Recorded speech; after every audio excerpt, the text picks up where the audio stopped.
Bonjour à tous et merci d'être avec nous ici même, Bassin La Bouche chez Canal Austral bien entendu, pour parler politique ce soir. Et on a le plaisir d'avoir avec nous quelqu'un que pour les gens qui sont amoureux de la politique le connaissent bien, parce qu'il s'agit du premier secrétaire national du Parti communiste français. Il s'appelle Fabien Roussel et il est avec nous. Merci monsieur Fabien Roussel d'être avec nous cet après-midi. Merci pour votre invitation, c'est un honneur. On va commencer tout de suite, si vous voulez bien, puisque on a beaucoup de questions à vous poser et beaucoup de questions aussi que les Réunionnais attendent. Hein. On va commencer un petit peu par parler de vous et de votre candidature à cette élection présidentielle, hein, puisque il y a à peu près une trentaine de candidats qui se présentent là ou qui sont susceptibles de se présenter. Ben, pas tous n'iront à la fin. Hein. Parce qu'il y a bien sûr deux problèmes. Il y a le problème du budget, parce qu'il faut quand même entre 16 et 17 millions d'euros pour faire une campagne électorale présidentielle, et ça, c'est assez conséquent. Mais la deuxième, c'est vraiment les 500 signatures. Vous les avez déjà? Nous allons les avoir dans les jours, les semaines qui viennent. Ça se compte sur les doigts des deux mains. Et pour nous, l'enjeu, c'est véritablement de pouvoir présenter aux Français, aux Réunionnais, aux Réunionnaises, une candidature qui va se mettre à disposition du peuple. Je souhaite pouvoir servir les intérêts du peuple, des classes populaires, des classes moyennes, de celles et ceux qui travaillent, de celles et ceux qui aspirent à travailler, de la jeunesse, des retraités. Et cette candidature, elle est importante pour ça, parce qu'il nous semble qu'il est important de sortir de ce modèle économique qui épuise autant la planète que les êtres humains. Je veux remettre de l'humanité en France et en politique. Il n'y a pas que les élus du Parti communiste qui sont susceptibles de vous donner des voix pour les 500 signatures, mais aussi des élus qui sont sans étiquette, par exemple. Bien sûr, et j'ai d'ailleurs recueilli déjà beaucoup de parrainages issus de communes rurales, avec des maires, des élus sans étiquette, et qui le font savoir d'ailleurs. Et c'est très important pour moi. C'est très important de se sentir soutenu par des élus sans étiquette, mais qui attendent d'un président de la République qu'il défende tout le monde, qu'il défende les territoires ruraux, qu'il défende les petits, les communes plus petites qui ont été tant abandonnées ces dernières années par les différents gouvernements, alors que les communes sont celles qui sont au contact premier de la population. Les maires, les conseillers municipaux, les adjoints sont ceux que l'on va voir tous les jours pour un problème du quotidien ou pour des problèmes plus profonds. Et donc, ils sont indispensables et nous avons besoin, je souhaite pouvoir les soutenir pleinement. Ils ont besoin aussi d'un président qui les comprend et tout ça. Il paraît que vous êtes un petit peu fâché avec les chaînes de télé. Vous avez fait quoi ou ils vous ont fait quoi? Ah non, pas du tout. Parce qu'on a vu tout le monde un peu partout sur toutes les grandes chaînes de télé et on vous a pas trop vu et c'est vous qui avez dit. Oui, tout à fait. Vous avez dit, c'est pas moi qui l'a dit, vous avez dit que je pense que les chaînes de télé sont fâchées avec moi. D'ailleurs, vous avez vu chez Canal Austral, on n'est pas fâché avec vous et vous n'êtes pas fâché avec nous. Je vais vous faire une confidence dont je n'ai pas parlé pour aller dans ce sens-là. Effectivement, j'ai été invité au journal télévisé de 20h de France 2 et je les remercie pour cette invitation. C'était important que je puisse présenter mon programme à ces millions de téléspectateurs. Eh bien, vous savez, c'était la première fois qu'un responsable du Parti communiste français était invité à un journal télévisé de France 2 depuis 14 ans.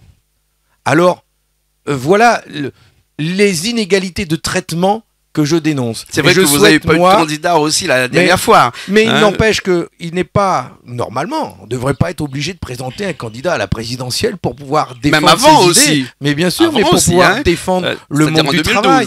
Oui, mais on devrait pouvoir défendre ce que nous faisons nous avec nos élus au Parlement, à l'Assemblée, au Sénat, dans les communes, dans les collectivités. Nous défendons tous les jours le monde du travail, les salariés, ceux des services publics comme dans le secteur privé. Et il est normal que l'on puisse pouvoir le faire sur des chaînes de grande audience.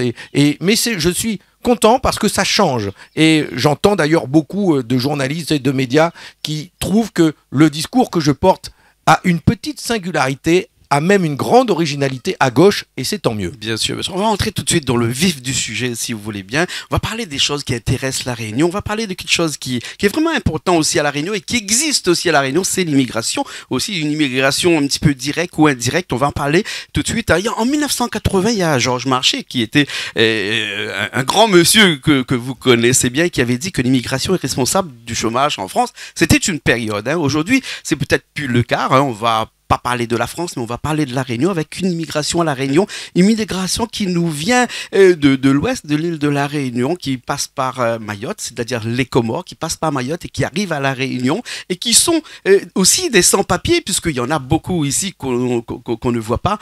Là aussi, c'est un grave problème. Hein. On ne va pas parler des conditions du Touquet, des accords du Touquet, puisque ça n'existe pas ici à la Réunion, puisque les accords du Touquet, c'est la France qui est le point de départ pour aller vers l'Angleterre. Et ben c'est Mayotte qui est le point de départ des Mahorais pour venir à la Réunion ou à Marseille aussi, puisque Marseille aussi il y a beaucoup. Qu'est-ce que vous pensez de cette situation-là et est-ce que vous avez une solution si demain vous êtes président? D'abord, je le dis, l'immigration n'est pas un petit sujet qu'il faut balayer d'un revers de la main. Il faut pouvoir en parler sereinement, paisiblement, entre nous, entre chefs d'État, et nous avons tous une responsabilité. Une responsabilité d'abord d'accueil de toutes celles et ceux qui fuient la guerre et qui arrivent aux portes de l'Europe. Je sais qu'ici, sur l'île de la Réunion, la situation est différente et ce n'est pas les mêmes phénomènes migratoires. Mais il y a des bateaux qui bien s'échouent, qui coulent, et il y a des gens qui meurent dans les Kwassa à Mayotte. Et c'est bien pour ça qu'il y a quand même des points communs. Et qu'il faut pouvoir regarder les yeux dans les yeux. La mer ne doit pas devenir un cimetière. Que ce soit la mer Méditerranée, que ce soit la mer du Nord, en face de chez moi, ou que ce soit l'océan Indien. Le pape l'a rappelé en faisant appel à le défi de civilisation, en pointant du doigt la responsabilité des chefs d'État et en appelant à la fraternité humaine. Ô combien il a raison, et je me retrouve tout à fait dans les appels que le pape François a lancés en se rendant sur le site de Lesbos en Grèce. Mais ici, j'ai entendu aussi, et je pointe cette question, comment se fait-il qu'il y ait des citoyens français de seconde zone à Mayotte qui justement ne bénéficient pas du même niveau d'aide sociale qu'ici à La Réunion. Le RSA, par exemple, il est 40% moins élevé à Mayotte qu'ici à La Réunion. Hein. Il n'existe pas. Non. Hein.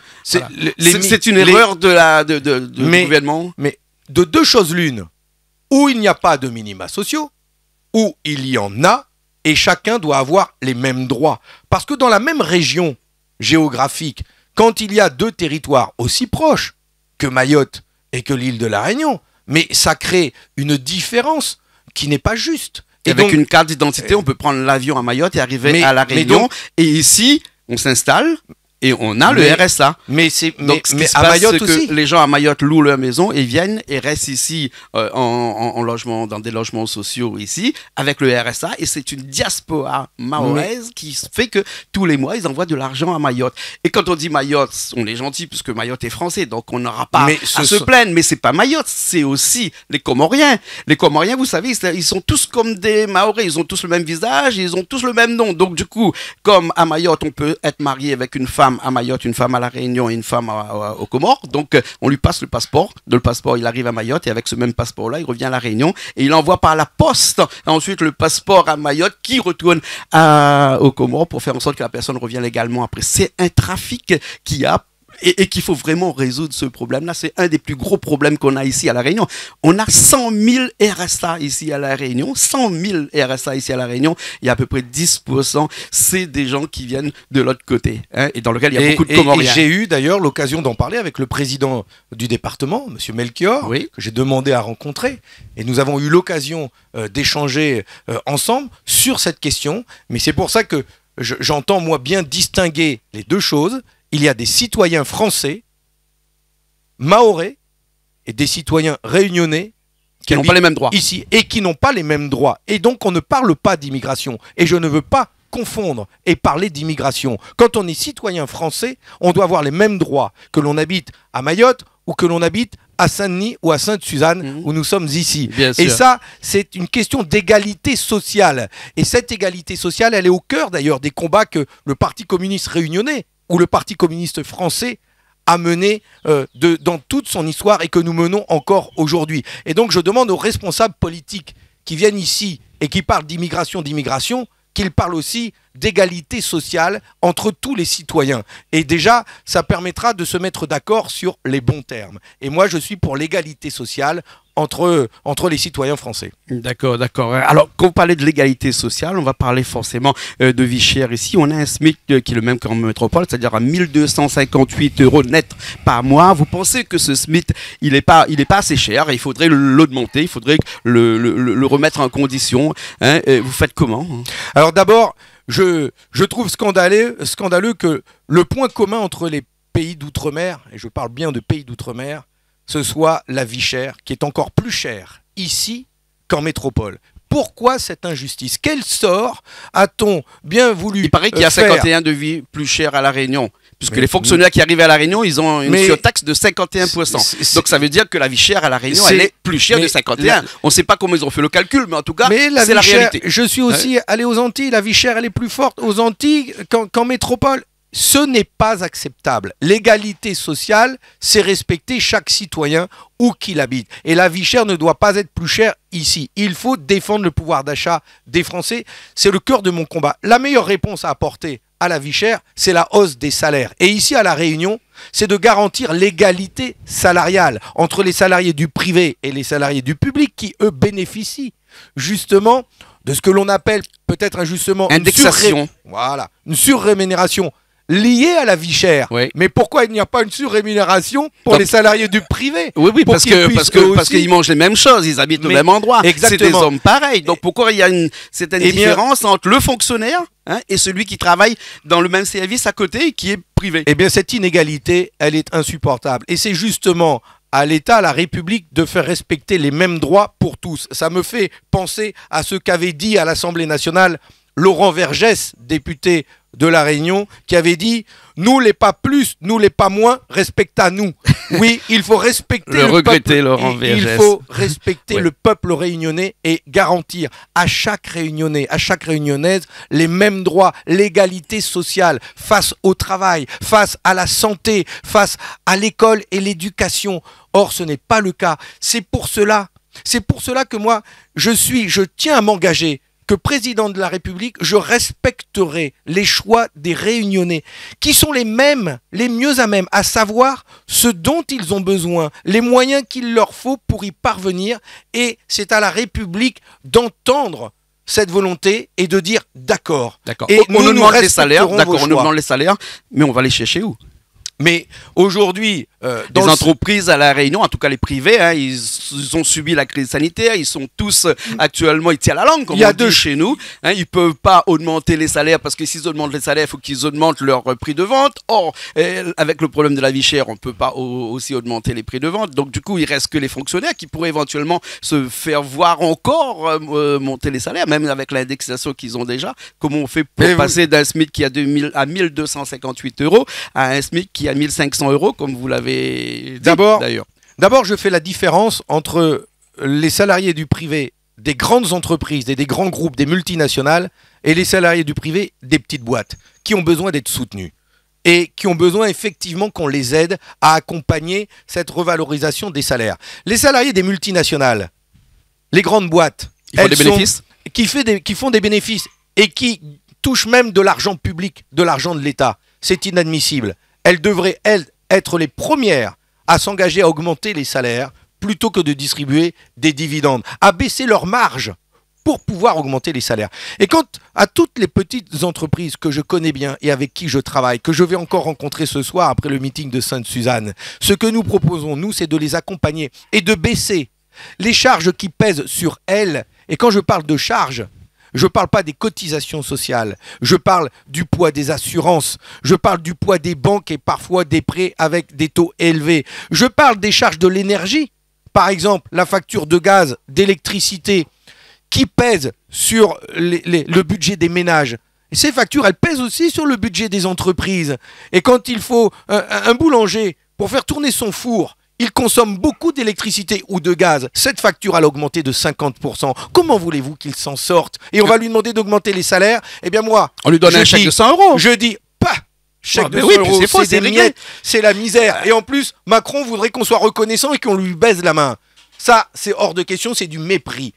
Je propose, moi, au contraire, qu'on baisse la taxe sur les... qu'on baisse les taxes sur l'énergie, l'essence, le gaz, l'électricité, qu'on reconstruise un service public d'électricité, justement, et que, ici, les élus, d'ailleurs, qui s'engagent pour avoir une île verte, pour produire une électricité issue des énergies renouvelables, soient soutenus et qu'on rende l'électricité moins chère, ça va aider les entreprises qui investissent et qui aimeraient pouvoir mieux aider leurs salariés et les payer plus cher. Eh bien, moi, je souhaite être à leur côté. En parlant de l'électricité et de cet espace vert qu'on a ici à La Réunion, si je vous dis un chiffre 8 ans, si je vous dis 96 mois, si je vous dis 3000 jours, eh ben, les scientifiques, ils ont dit que c'est le temps qui nous reste pour descendre au moins de 50% notre taux de carbone. Est-ce que vous pensez que La Réunion peut être une terre d'exemple pour cet effet carbone à zéro carbone en 2050? Oui.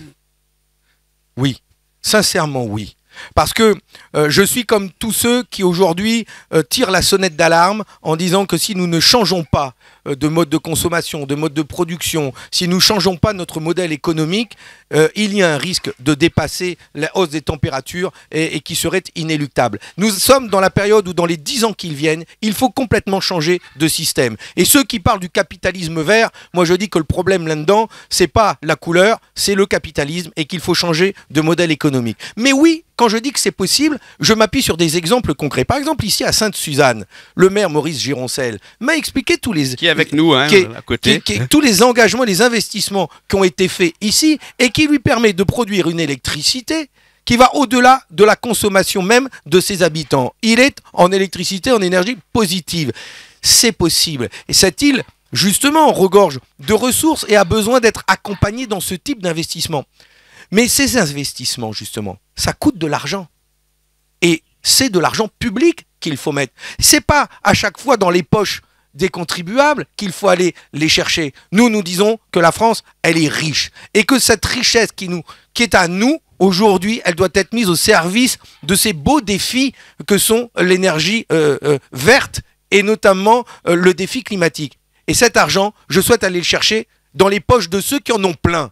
Voilà, que ce soit les plus riches, les 500 fortunes, que ce soit les multinationales qui vont planquer leur argent dans les paradis fiscaux. Je souhaite être le président de la République qui va s'attaquer à cette corruption, à cette fraude fiscale. Je serai incorruptible, moi, et je m'y engage et je ferai rentrer l'argent à la maison pour qu'il serve tout le monde. En tout cas, les entreprises à La Réunion ont des gros soucis. On a beaucoup qui se plaignent parce qu'on a des taxes et on a des taxes sur des taxes. Notamment une taxe douanière que vous devez connaître qui s'appelle l'octroi de mer. Une taxe qui a été fondée en 1600, dans les années 1600. D'ailleurs en Martinique pour la première fois et qui est ici dans toutes les DOM. Mais c'est une taxe qui quand même cause des problèmes à La Réunion. Ça aide les communes, bien entendu, parce que c'est une taxe qui rapporte 450 millions d'euros à La Réunion. Et ça va dans le département, la région et dans les communes. C'est 20% à peu près des budgets des communes. Mais tout le monde dit que c'est une taxe qui est un petit peu aberrante dans la mesure où, je donnerai seulement un exemple. Le papier journal qui entre à La Réunion est taxé à 0% sur l'octroi de mer.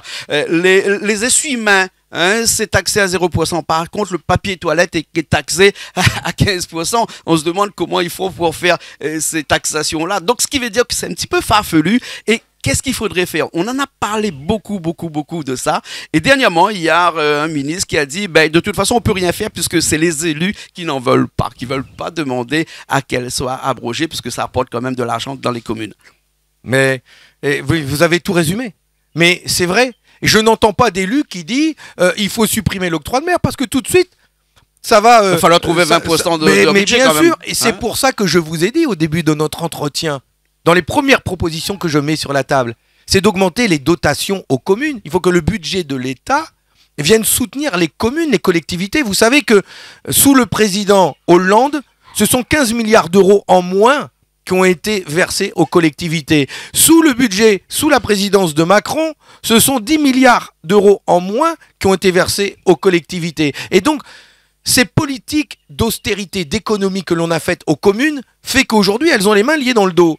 Et que, forcément, si elles veulent soulager la fiscalité de leurs contribuables, ça se fait sur leur dos. Donc je les comprends. Donc ce qu'il faut faire, c'est retrouver un État, un gouvernement qui va dire, mais moi, je vais vous aider, je vais augmenter votre budget. C'est vous qui déciderez comment vous allez utiliser cet argent.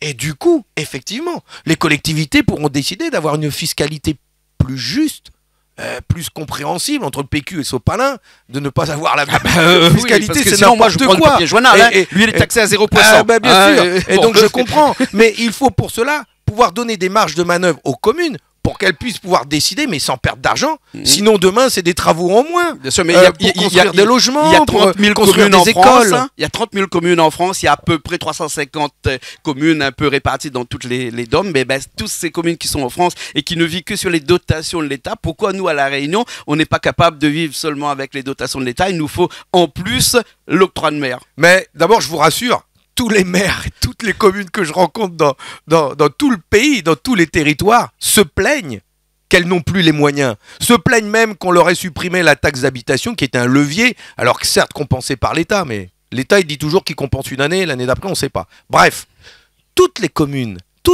aujourd'hui sont en souffrance et se plaignent d'être méprisées par la République et par ces gouvernements précédents. Elles demandent toutes des moyens. Et puis, l'octroi de mer, s'il existe, c'est aussi pour tenir compte de la situation géographique des territoires d'outre-mer. C'était fait pour protéger l'artisanat de La Réunion. Mais bien sûr. Et donc, on peut comprendre pourquoi ça a été mis en place. Mais j'ai un autre sujet, moi, à mettre sur la table. Comment se fait-il que, parce que La Réunion appartient, en le disant, je me rends compte que c'est pas supportable, appartient à la France et à l'Union européenne, La Réunion n'a pas le droit d'avoir des échanges commerciaux avec les pays de la zone Indo-Pacifique? C'est inadmissible. Non. On devrait laisser les élus de La Réunion pouvoir établir des relations commerciales de coopération avec des pays d'Afrique, des pays de la zone Indo-Pacifique qui répondent à leurs besoins. Les circuits courts, c'est pas que à l'échelle d'une commune. Les circuits courts, ça peut se faire à l'échelle d'une zone géographique. Je suis pour laisser ce pouvoir-là aux élus de la région, aux élus de la Réunion, car justement, ça montrerait justement, ça respecterait beaucoup plus ce que la Réunion peut faire. Très bien, ça nous permet d'arriver sur un sujet où je voulais vraiment en parler, là, cette proximité à côté qu'on a des îles de l'océan Indien. On a un grave souci ici, et vraiment, c'était un sujet qui nous tenait à cœur, parce qu'on n'a pas, on a demandé un petit peu à toutes les personnes cette semaine des sujets où il faudrait qu'on parle avec vous, et le sujet du prix du billet d'avion revient à chaque fois. Comment se fait-il que l'on paye à 410 €, 420 € pour faire 100 km à vol d'oiseau pour aller faire Réunion-Maurice ou 150 km d'un aéroport à l'autre pour aller à l'île Maurice toujours, alors qu'en métropole, pour quitter Paris et pour arriver à Marseille où il y a 700 km, on paye 80 €.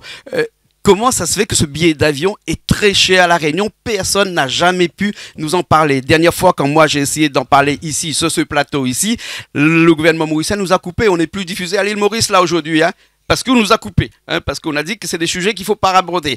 Alors moi je suis bien sûr qu'il faut les candidat qui est à la présidentielle, et il faut vraiment qu'on en parle de ce sujet tabou et qui mine quelque part tout le budget loisir des Réunionnais. Mais bien sûr, mais d'abord ce qui est scandaleux, c'est que les Réunionnais eux-mêmes et qui font le choix d'aller en métropole ou de revenir ici ne puissent pas bénéficier de ce que l'on appelle la continuité territoriale et donc de billets moins chers. La DOM.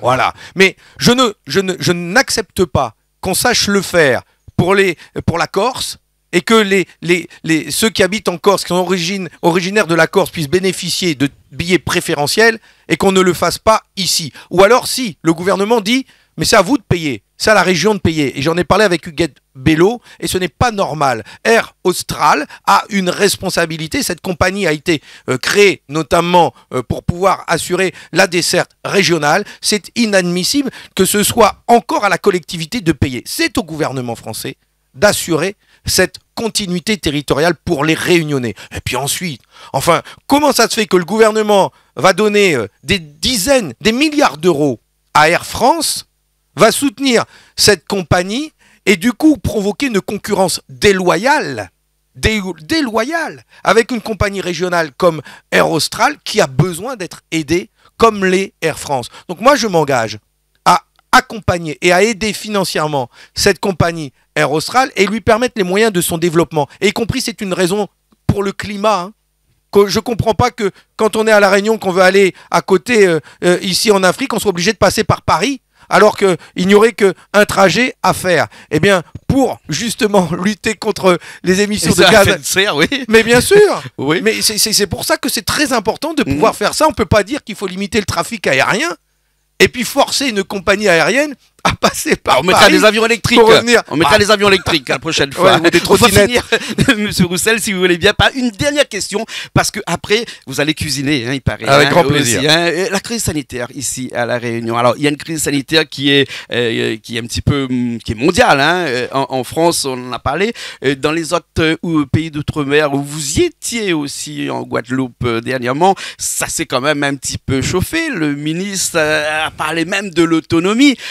Bon, on a peur un petit peu de l'autonomie, nous, ici à La Réunion, on veut même pas en parler, mais cette crise sanitaire qui touche tout le monde, hein, elle nous touche aussi à La Réunion ici, et surtout les Réunionnais sont très fâchés avec le gouvernement, puisqu'ils ont l'impression qu'on est en train de faire un jeu de yo-yo avec eux. Un jour c'est interdit, un jour c'est pas interdit, un jour c'est interdit, un jour c'est pas interdit.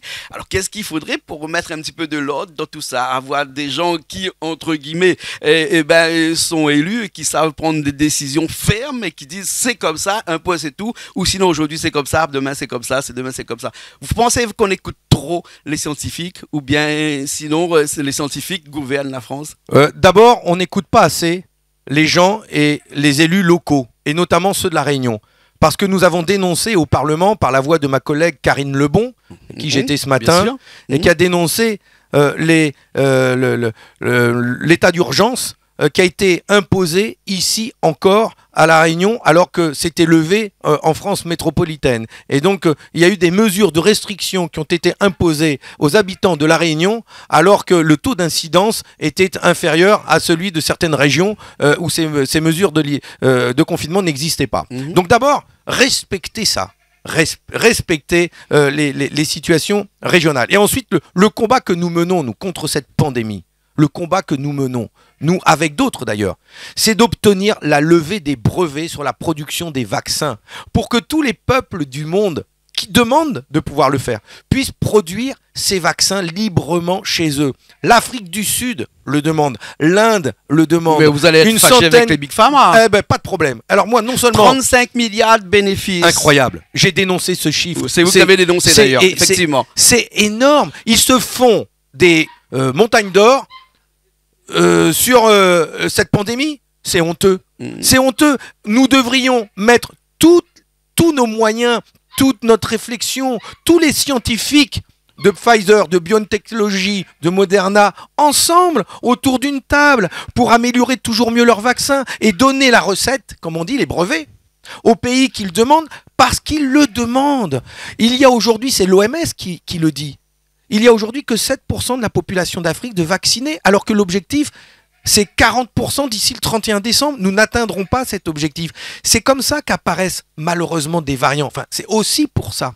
Et donc, l'enjeu mondial, c'est de tous lutter ensemble contre cette pandémie. Et c'est pour ça que je veux sortir les vaccins des griffes de la finance.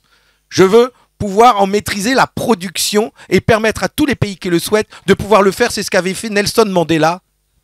Justement, en menant une grande bagarre sur la lutte contre le sida avec le VIH. Et il avait de la paix. Et il avait gagné Nelson Mandela. Eh bien, c'est le même combat que je souhaite mener aussi. D'accord. Merci beaucoup, Fabien Roussel. Juste avant qu'on part, on vous a vu tout à l'heure faire de la cuisine. On a vu que vous avez un poignet qui arrive à tourner la cuillère dans la main. Vous êtes réunionnais un petit peu dans le sang. Ça, les caries, ça, c'est un truc que vous aimez, ça. On a vu tout ça. La cuisine et vous, j'adore. Vous en non faites un seulement petit peu. J'adore, mais j'ai beaucoup cuisiné. Je cuisine encore beaucoup le rougail chez moi parce que j'adore ça et donc j'épluche beaucoup les oignons. Voilà. D'accord, c'est moi qui suis à cette tâche. Vous savez ce qu'on dit sur les oignons, hein? Quand vous pleurez, c'est que vous êtes jaloux. Si vous pleurez pas, c'est que vous avez des péchés et qu'il faut aller vous faire confesser. En tout cas, merci beaucoup, Fabien Roussel, qui était avec nous aujourd'hui. Merci beaucoup. Merci. Nous on se retrouve la prochaine fois dans une nouvelle émission Zigzag, émission culturelle politique sur Canal Austral. Merci.